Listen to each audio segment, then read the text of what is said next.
বেশে কেউ যেন প্রভু হতে না পারে, এই জন্য তিনি সতর্ক ছিলেন। আর একজন ভারতকে প্রভু মেনেছিলেন। কথা বলেন ঠিক কিনা?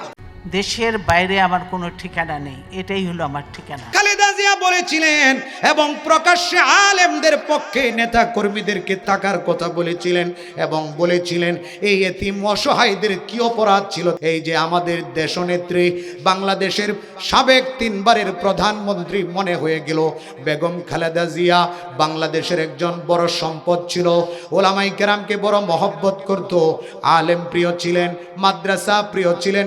যখন 13 সালে হেফাজতে ইসলামের উপর খুনি হাসিনা আক্রমণ চালিয়েছিল, খুনি হাসিনার বর্বর বাহিনী আলেমদের উপর, হাফেজদের উপর, ইয়েতিম অসহায়দের উপর আক্রমণ চালিয়েছিল, তখন কেউ তেমন প্রতিবাদ করে নাই। এই দেশনেত্রী মারহুমা বেগম খালেদা জিয়া প্রতিবাদ করেছিলেন। কথা বলেন ঠিক কিনা? বেগম খালেদা জিয়া বলেছিলেন এবং প্রকাশ্যে আলেমদের পক্ষে নেতা কর্মীদেরকে থাকার কথা বলেছিলেন এবং বলেছিলেন এই এতিম অসহায়দের কি অপরাধ ছিল, তাদেরকে কেন ঘুমন্ত অবস্থায় লাইট বন্ধ করে, বিদ্যুৎ বন্ধ করে, সব মিডিয়াগুলা বন্ধ করে কেন নির্মমভাবে গণহত্যা চালানো হয়েছিল। তিনি ব্যর্থ ভাষায় বলেছিলেন এই কথাগুলো। আজকে তিনি মারা গেছেন, তাকেও কিন্তু দাফন করা হয়েছে স্বামীর পাশে। জিয়াউর রহমান, শহীদ প্রেসিডেন্ট জিয়াউর রহমানের সামনে জিয়া উদ্যানে একসাথে তারা স্বামী স্ত্রী শুয়ে আছে। এটাই হলো দুনিয়ার খেলা। আমি আপনি যত বড় পাওয়ারফুল হই না কেন, আমি আপনি যত বড় এমপি হই না কেন, যত বড় মন্ত্রী হই না কেন, যত বড় প্রভাবশালী নেতা আর নেত্রী হই না কেন, এই পৃথিবীতে বেশি দিন থাকা যাবে না। মারা গেলে আপনাকে রাখা হবে না। যত বড় শক্তিশালী হন না কেন, আপনার সন্তান আপনাকে রাখবে না, বরং আপনার সন্তান আপনাকে মাটির মধ্যে দাফন করবে। কথা বলেন ঠিক কিনা? আমরা বেগম খালেদা জিয়ার জন্য প্রাণ খুলে মন ভরে দোয়া করব, আল্লাহ যেন তার ভুল ত্রুটিগুলো মাফ করে তাকে জান্নাতের মেহমান হিসেবে কবুল করেন। তিনি একজন দেশপ্রেমিক ছিলেন। দুইজনের মধ্যে পার্থক্য, দুই নেত্রীর মধ্যে পার্থক্য। একজন ভারতকে সব দিয়ে দিয়েছিলেন, আরেকজন বলেছিলেন ভারত আমাদের বন্ধু, আমেরিকা আমাদের বন্ধু, সমস্ত রাষ্ট্রগুলো আমাদের বন্ধু। বন্ধুর বেশে কেউ যেন প্রভু হতে না পারে, এই জন্য তিনি সতর্ক ছিলেন। আরেকজন ভারতকে প্রভু মেনেছিলেন। কথা বলেন ঠিক কিনা? এই জন্য পালাইতে হয়েছে। আরেকজন নিজের দেশকে ভালোবেসেছেন, এই জন্য দেশে আছেন, দেশেই ছিলেন। আরেকজন ভারতকে প্রভু মনে করেছিলেন, এই জন্য দুপুরের খাবার রান্না করে না খায়া ফুট করে পালাতে হয়ে। মোহতারাম হাজরিনের জন্য দেশকে ভালোবাসবো এবং মৃত্যুর কথা মনে রাখবো, সাবধান হয়ে যাব, নিজের জীবনকে পরিবর্তন করে আমরা কোরআনওয়ালা হয়ে যাব, আল্লাহওয়ালা হয়ে যাব। কোরআনের চর্চা করব, কোরআনের তিলাওয়াত করব, কোরআনের মার্কাজ মাদ্রাসাগুলোকে মহব্বত করব। একদিন সবাইকে কি করতে হবে? মরতে হবে। দু একটা মৃত্যুর ব্যাপারে কবিতা আবৃত করেই আমি আমার আলোচনার ইতি টানছি। কবি ডাক দিয়ে বলেন, একদিন মরনা है आखिर मौत है, एक दिन मरना है आखिर मौत है,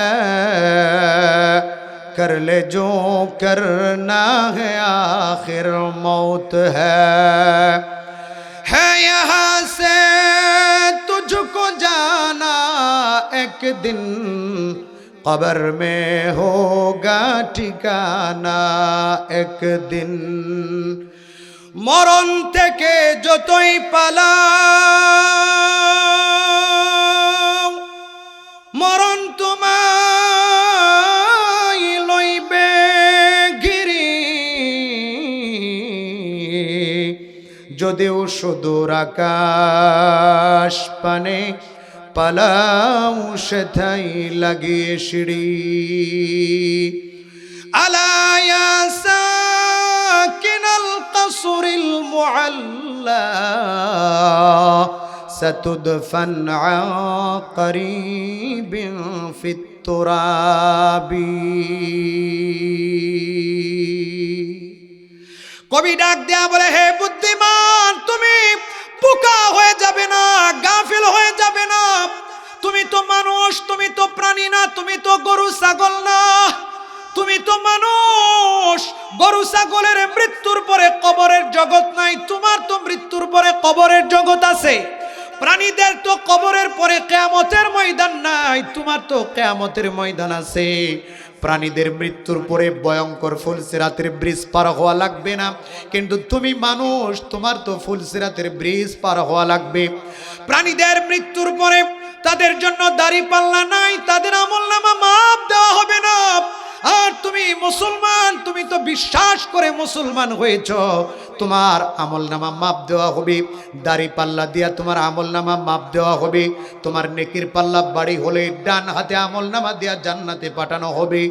আর যদি গুনাহের পাল্লা বাড়ি হয় তাহলে বাম হাতটা মোচড় দিয়া ভেঙ্গে পিঠ দিয়া ঢুকায়া নারী বুড়িগুলো ছিদ্র করে তোমার পেট দেয়া বের করে বাম হাতে আমলনামা দিয়া জাহান্নামে পাঠায়া দেওয়া হবে। সুতরাং তুমি প্রাণীদের মতো নির্বোধ হইও না, উদাসীন হইও না, গাফিল হয়ে যেও না। তুমি মানুষ, তুমি চিন্তা করো তোমার মৃত্যুর পরে আল্লাহর সামনে দাঁড়াতে হবে। তুমি মানুষ, তুমি চিন্তা করো তোমার ঠিকানা দুইটার মধ্যে একটা হবে, হয়তো জান্নাত হবে আর না হয় জাহান্নাম হবে। জান্নাত হলে কপাল ভালো, আর জাহান্নাম হলে দুনিয়ার আগুনের চাইতে 70 গুণ তেজি আগুন। কেমনে তুমি সহ্য করবে একটা বার চিন্তা করো। কবরের জগৎকে একটা বার চিন্তা করো। আলা ইয়া সাকিনাল কাসরিল উলা, হে 10 তলা 20 তলা বাড়ির মালিক, 5 তলা বাড়ির মালিক, এয়ার কন্ডিশনে নরম নরম বিছানার মধ্যে ঘুমাও। একটা বার তুমি চিন্তা করো, মাটি তোমাকে ডাকে, কবর তোমাকে ডাকে, তুমি সাবধান হয়ে যাও। তুমি মরতে দেরি, তোমার প্রাণবায়ুটা বের হতে দেরি, তোমার সারা জীবনের সঙ্গিনী স্ত্রীটা, তোমার কলিজার টুকরা সন্তানটা, যেই সন্তানটাকে ছোট্টবেলা দেখে তোমার সমস্ত দুঃখ দুর্দশা ভুলে যেতা, যেই সন্তানটা তোমাকে ছাড়া কিছুই বুঝতো না, তুমি দূরে চলে গেলে সন্তানটা কান্না করতো, বাবা বাবা বলে চিৎকার করতো। তুমি ঘরে আসলে মার কোল ছাইরা ওরা মেরে তোমার কোলে চলে আসতো। আবার যখন তুমি ঘর থেকে বের হওয়ার জন্য চাইতা, তোমাকে দেখা কান্নাকাটি করতো, তোমার পিছনে পিছনে ছুটতো তোমার সাথে যাওয়ার জন্য। এই কলিজার টুকরা সন্তান, যার জন্য তুমি সব কিছু ত্যাগ স্বীকার করতে রাজি ছিলা, এই সন্তানটা পর্যন্ত তোমাকে মাটির মধ্যে, পানির মধ্যে, কাদার মধ্যে কবর দিতে দেরি করবে না। তোমার প্রাণ বায়ু বের হতে দেরি, তারা গর্ত করা শুরু করে দিবে, তোমাকে কয়েক ঘন্টা পরে কবরের মধ্যে দাফন করবে।